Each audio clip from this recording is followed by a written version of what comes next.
भाई और बहनों, 100 साल में आई सबसे बड़ी महामारी में हमारी सरकार गरीबों को मुफ्त राशन के लिए 2,60,000 करोड़ रुपए खर्च कर चुकी है। अगले 6 महीने में इस पर 80,000 करोड़ रुपए और खर्च किए जाएंगे।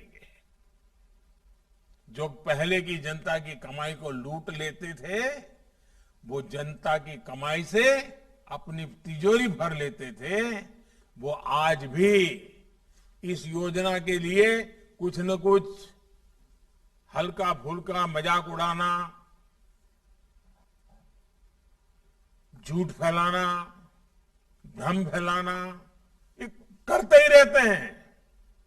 मैं आज देश को एक जानकारी देना चाहता हूं, आप भी इसे ध्यान से सुनिएगा। साथियों, जब इन लोगों की सरकार थी तो इन्होंने गरीबों के राशन को लूटने के लिए अपने 4 करोड़, ये 4 करोड़ आंकड़ा बहुत बड़ा होता है, 4 करोड़ फर्जी, ऐसे जो नाम पैदा ही नहीं हुए, जिनका जन्म नहीं हुआ, ऐसे ऐसे नाम 4 करोड़ कागजों में तैनात कर दिए थे। इन 4 करोड़ फर्जी लोगों के नाम से राशन उठाया जाता था, बाजार में पिछले रास्ते से बेचा जाता था और उसके पैसे इन लोगों के काले कारनामे, काले खातों में पहुंच जाते थे। 2014 में सरकार में आने के बाद से ही हमारी सरकार ने इन फर्जी नामों को खोजना शुरू किया और इन्हें राशन की लिस्ट से हटाया ताकि गरीब को उसका हक मिल सके। आप सोचिए, पहले के समय में ये गरीबों के मुंह से निवाला छीनकर कितने हजारों करोड़ रुपए हर महीने लूट रहे थे। हमने राशन की दुकानों में आधुनिक मशीनें लगाकर ये भी सुनिश्चित किया कि राशन की चोरी ना हो पाए। आप सबको पता होगा, ये जो मशीन लगाना का हमने अभियान चलाया ना, उसकी भी इन लोगों ने मजाक उड़ाई थी। क्यों?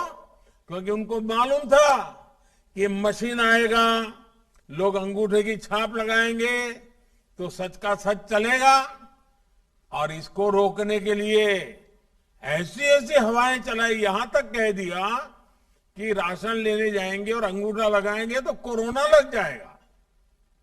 ऐसे ऐसे झूठ फैलाए। हमारी सरकार ने इन सब का फर्जी खेल बंद करा दिया, इसलिए लोग तिलमिलाए हुए हैं। आप कल्पना कर सकते हैं कि अगर राशन की दुकानों में पारदर्शिता नहीं आती, ये 4 करोड़ फर्जी नाम नहीं हटाए गए होते, तो कोरोना के इस संकट में गरीबों का क्या हाल होता। गरीबों के लिए समर्पित भाजपा की सरकार दिन रात गरीबों के लिए काम करती है। भाई और बहनों, हमारा प्रयास है कि आजादी के अमृत काल में हम मूल सुविधाओं को हर लाभार्थी तक तेजी से पहुंचा सके। ऐसे ही काम के बल पर हम योजनाओं के सैचुरेशन, यानी हर योजना के 100% लाभार्थियों तक पहुंचाने के संकल्प पर काम कर रहे हैं। गांव में जिस योजना का जो लाभार्थी होगा, हितधारक होगा, उसको उसका हक उसके घर तक पहुंचना चाहिए। इसके लिए हम लगे हुए हैं। सैचुरेशन के इस लक्ष्य का सबसे बड़ा लाभ ये है कि कोई गरीब योजनाओं के लाभ से छूटेगा नहीं। सरकार सब तक पहुंचेगी। इससे भेदभाव की संभावना नहीं बचेगी, भ्रष्टाचार की संभावना नहीं बचेगी। आज समाज में आखिरी पंक्ति में बैठे व्यक्ति को भी लाभ देने की नीति हो, नियत हो, तो सबका साथ भी होगा, सबका विकास भी होगा।